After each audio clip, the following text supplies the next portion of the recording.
Hello, everyone. My name is Beatrice, And I'm Leila.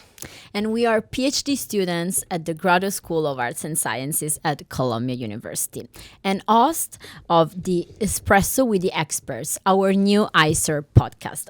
Today, we have the honor to introduce our first guest speaker, Professor Matthew Connelly. Thank you, Professor Connelly, and welcome to our podcast.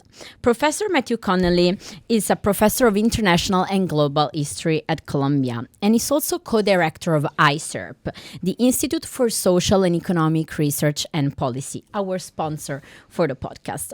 He is also the principal investigator of the History Lab, an NSF-funded project that uses data science to preserve the public records and accelerates its release.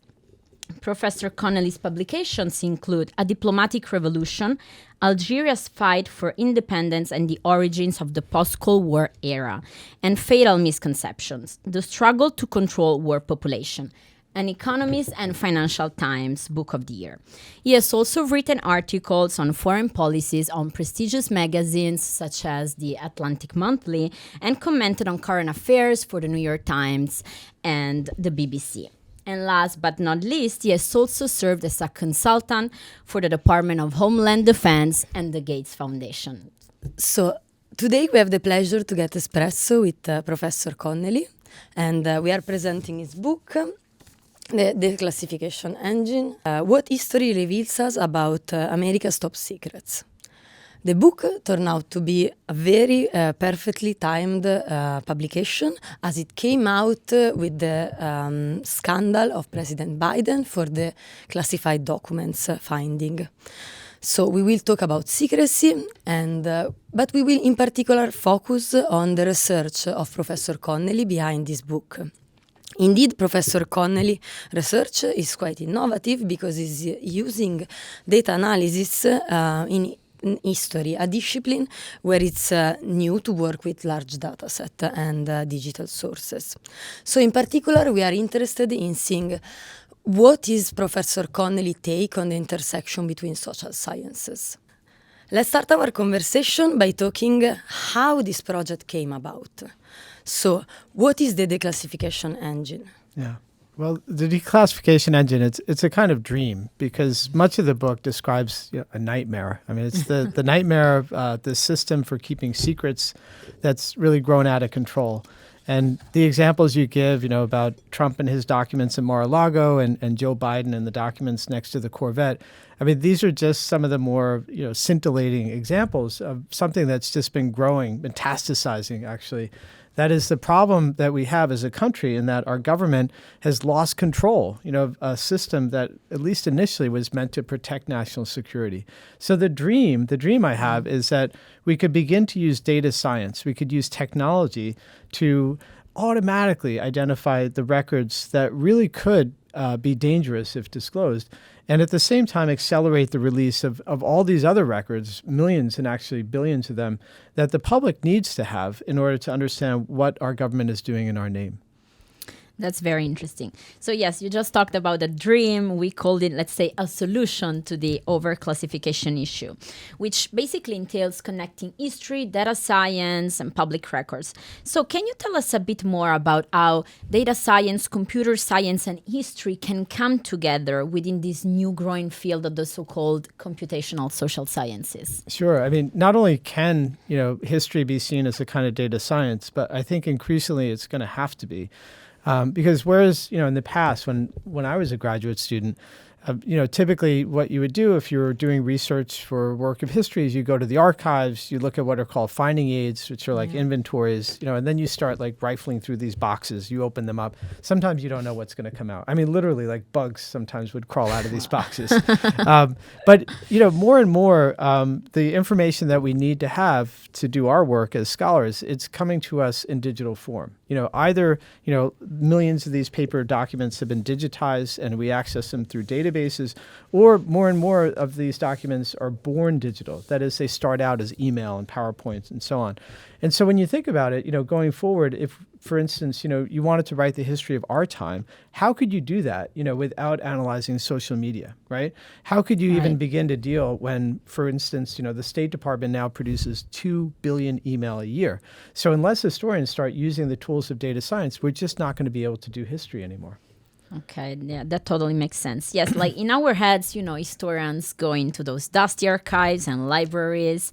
So can you tell us how did this field of the international diplomatic and global history evolved over time due to this, new, let's say, need of using this data, especially with reference to your own experience. So when it first started, how did you feel at the beginning when there was this, evolution and change in the field? Well, when I was first, doing archival research, this was in the 90s. And at that time, I didn't realize it, but these were boon times, for doing the history of foreign relations.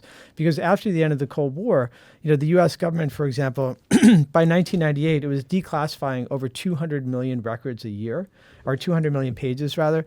Wow. So it was a lot. And in fact, more and more scholars were expected to do research not just in one country, but if you're trying to understand diplomacy, you need to travel to go to archives in multiple countries. And so, the standard, is one in which you were meant to do multi-archival, multilingual research. And it could be a bit overwhelming. Like the last book I wrote on the history of population control, I went to 50 different archives. Now, nowadays, there are some historians, I think they're right, who will say, that there's a kind of archival tourism, where like, yes, your bibliography is like full of all these archives, but how much time did you actually spend at any particular one of them? So I think now, what people are beginning to realize is that it's really about the research question that you have. And in my case, with this book, with the Declassification Engine, what I wanted to know is, what information is the government withholding? And why? Like, why is it that they classify certain kinds of information? And why does it take decades before they release it to us? And to do that kind of research, you could go to 1,000 archives and you're not going to find the answer because the most important information by definition is what's missing. So that's why you actually need computational methods to begin to make out the patterns and the anomalies in the information that you're not finding.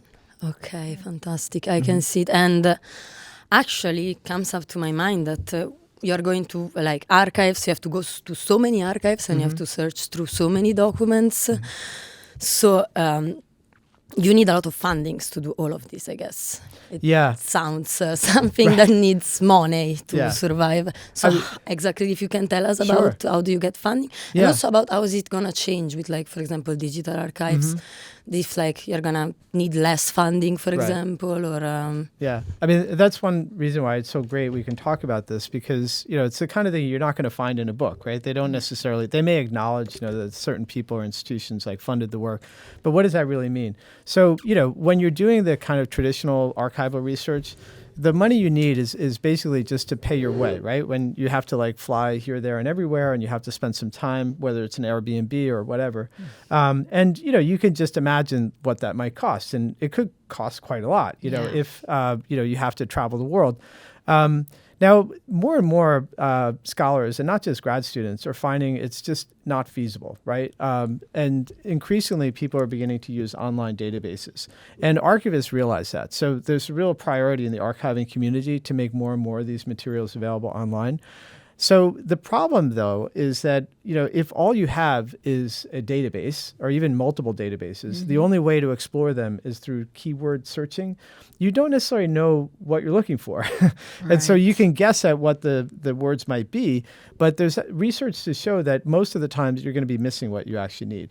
So to do a different kind of research, the kind we're talking about now, like using, computational methods, now that actually can also be costly, even more so, because if what you end up needing to do is work collaboratively, like with data scientists and with data engineers, then you have to come up with big grants, like putting together multidisciplinary teams. And that may be even harder for students, right? Yeah, I mean, typically the student role would be more to be a member of that team, right? To be working with the principal investigator.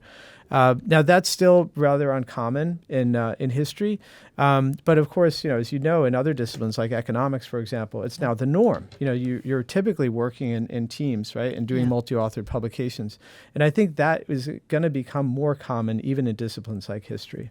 Cool. Okay, perfect. Exactly. So all this innovation that we are having in the discipline, so technology that is helping us to look through more data, we have seen all the positive sides of it. Do you think, what are the pitfalls? Like, are we going to miss qualitative research? Are we going to lose qualitative research? Or is it still, what is so relevant of qualitative research, for example? You were saying that like, you have to look into the documents, for example, to actually understand them. So yeah, I mean, I would say the pitfalls are already, glaring in that we're all, whether we admit it or not, I mean, every historian is a digital historian. And I say that because I don't know any historian who won't at some point, use the internet, won't use, things like ProQuest historical newspapers. I mean, it's rare now to find historians not using, online sources. They don't always acknowledge it. And in fact, there's research to show that historians will oftentimes use online sources, but then they'll still cite the library that they supposedly visited right? to look up those old newspapers. Okay.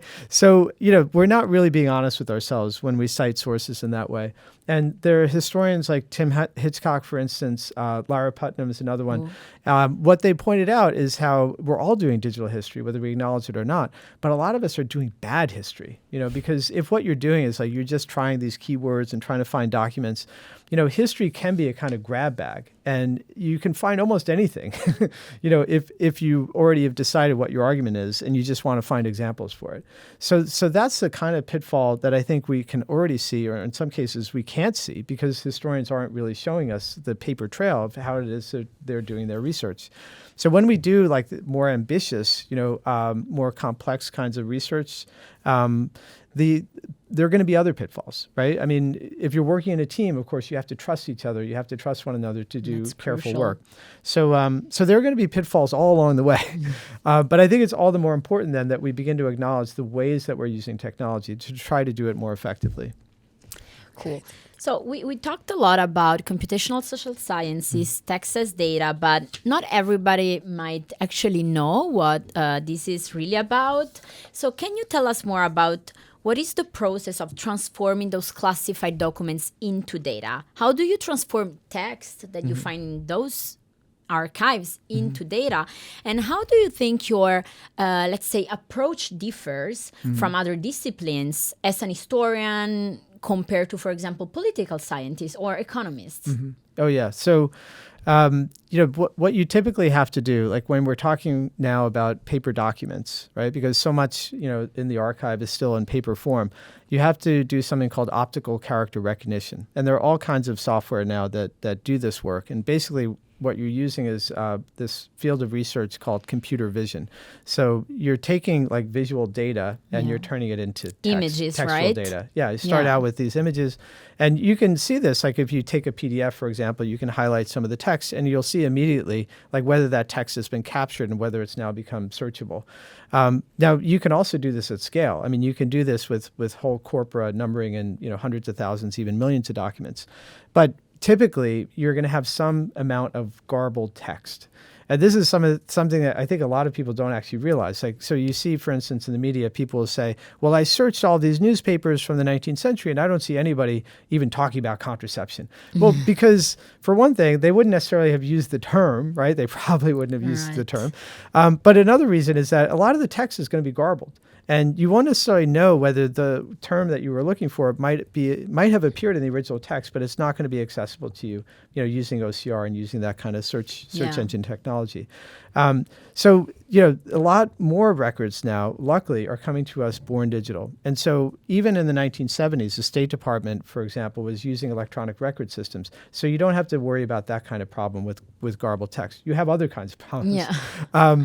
But, in terms of like how historians would approach this compared to political scientists, so the questions we ask are going to be different, right? I mean, political scientists are interested in validating theories. Historians, we don't tend to think of the work we're doing as particularly theoretical, not usually. That's one way in which it differs, right? And historians, we tend to be very pragmatic, right? So if we're dealing with a particular kind of historical problem, whether it's about the origins of a war or whatnot, we'll adopt different theories depending on which ones we think are the most helpful, right, to answer the question at hand. Yeah, that's very interesting. And it points to the importance of interdisciplinarity, which is something that ISERP also cares a lot about, right? Oh, yeah. So the Institute for Social and Economic Research and Policy, one of the main things that we do at Columbia is we try to, help those researchers who want to work across disciplines. Because, a lot of the funding and support we have is only, structured in such a way that it's meant to support research in history or in political science. So one of the things that we try to do is to help people come together when they're coming up with ambitious projects that require working in larger teams. And that's also what we're trying to do with the podcast as well, and we hope it will work out. Let's go a little bit back to the book. So your study of secrecy is relevant in so many different ways with respect to current affairs. And the historical destruction of those documents points to the erasure of history somehow. As you say in your book, it is, in a very literal sense, the end of history as we know it, let's say. So taken away from the eye of the public, this facet of history remains restricted to the experts, to historians like you. But keeping the public in mind, how do you think that classification of documents affects public trust? And what do you think is the role of, let's say, journalists and academics in this? Oh, so, even the director of national intelligence now, Avril Haines, she's acknowledged publicly multiple times now that overclassification, that is, keeping too much information from the public, this erodes trust in public institutions. Now, there are many reasons, of course, why people might mistrust government. But certainly, if people realize, and more people do, that the government is keeping a lot of information that might, be embarrassing, might, serve to discredit certain kinds of policies or public decisions, people have good reason to mistrust their government.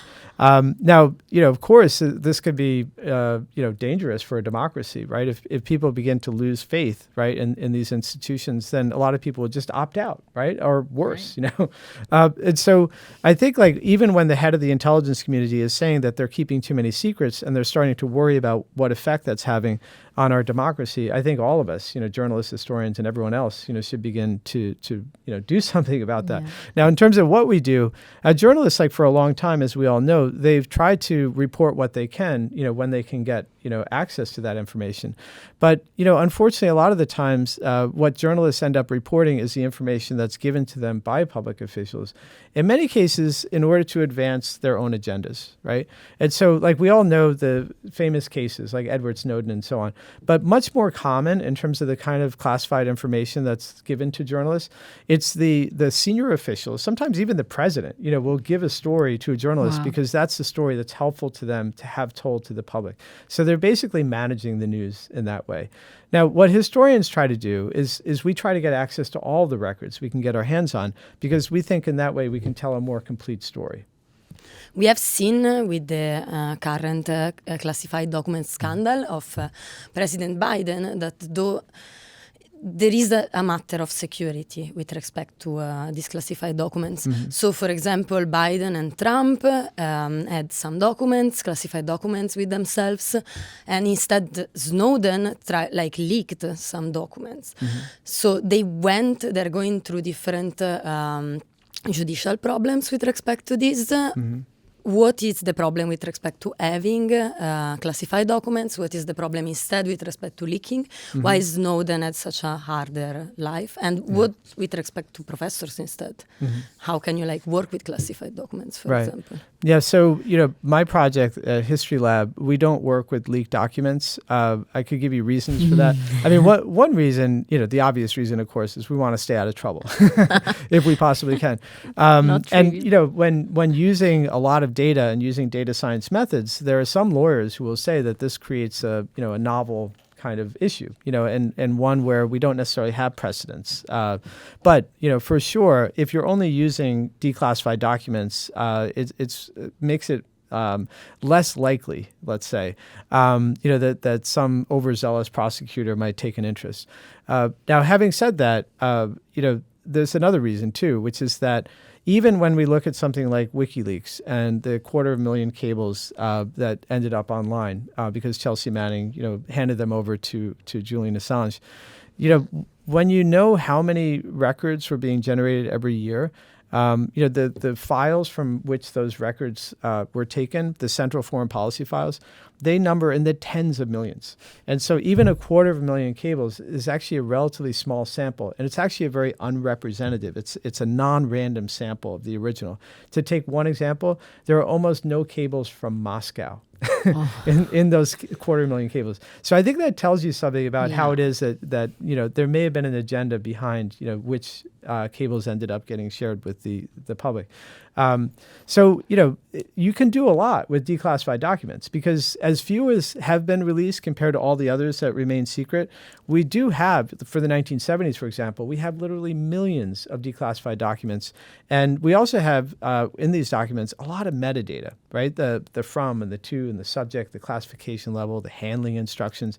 And all that is incredibly useful when you begin to do computational research. Okay. Mm-hmm. Thank you very much. And so how all of this actually connects to your research and what is going to be the future of your research with respect to the book, for example. And in particular that we wanted also to comment the fact that you're going to have 2 workshops this summer. So one workshop is going to be about processing and analyzing textual data. Right. And the second workshop is going to be about writing the history of COVID-19 with born digital sources. That also you might explain to us what is a born digital source. And so if you could explain us a little bit more exactly about the workshops, there might be someone interested. Right. So. Yeah, thank you so much for asking because, what we'd like to do, and we're doing this, with funding from the National Endowment for the Humanities, is we like more people, to begin seeing the opportunities, for doing original kinds of research using, these large corpora of declassified documents. I mean, millions of them. The workshop you mentioned, it's one we'll be having in May, is one where we've invited applications from social scientists and archivists who are interested in doing this kind of work, but don't necessarily, at least not yet, they don't have the skill set, right, to do the work. And so we're funding these workshops where people can come to New York and work alongside with us. And we'll be using the History Lab data, just as a way of giving them, examples, right, of problems and projects that they could work on. But of course, once they have those skills, they can do that kind of research on any number of different topics. Sure. And the other workshop, the one you mentioned, is one where we're going to be focusing on the history of the pandemic. And we've been working with partners, for instance, at Columbia Journalism School, like Derek Kravitz, and also with Muckrock, an NGO that has created a platform called Document Cloud, or manages that platform, where they've begun to put together, hundreds of thousands of pages of records about how it is that state and local governments responded to COVID-19.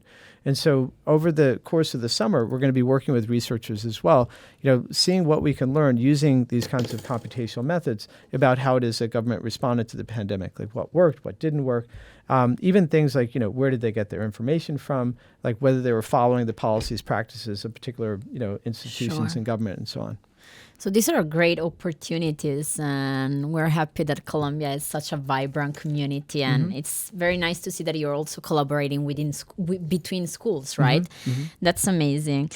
Great. So I think we are very close to the end of this episode. We would like to ask you a final question, kind of a more personal one. So we know you as an academic, as a well-known professor, and your work is well-known both within and outside academia. And you are actually one of the main experts in international diplomatic and global history. But we would like to ask you, if you hadn't become an academic, what do you think your job would have been?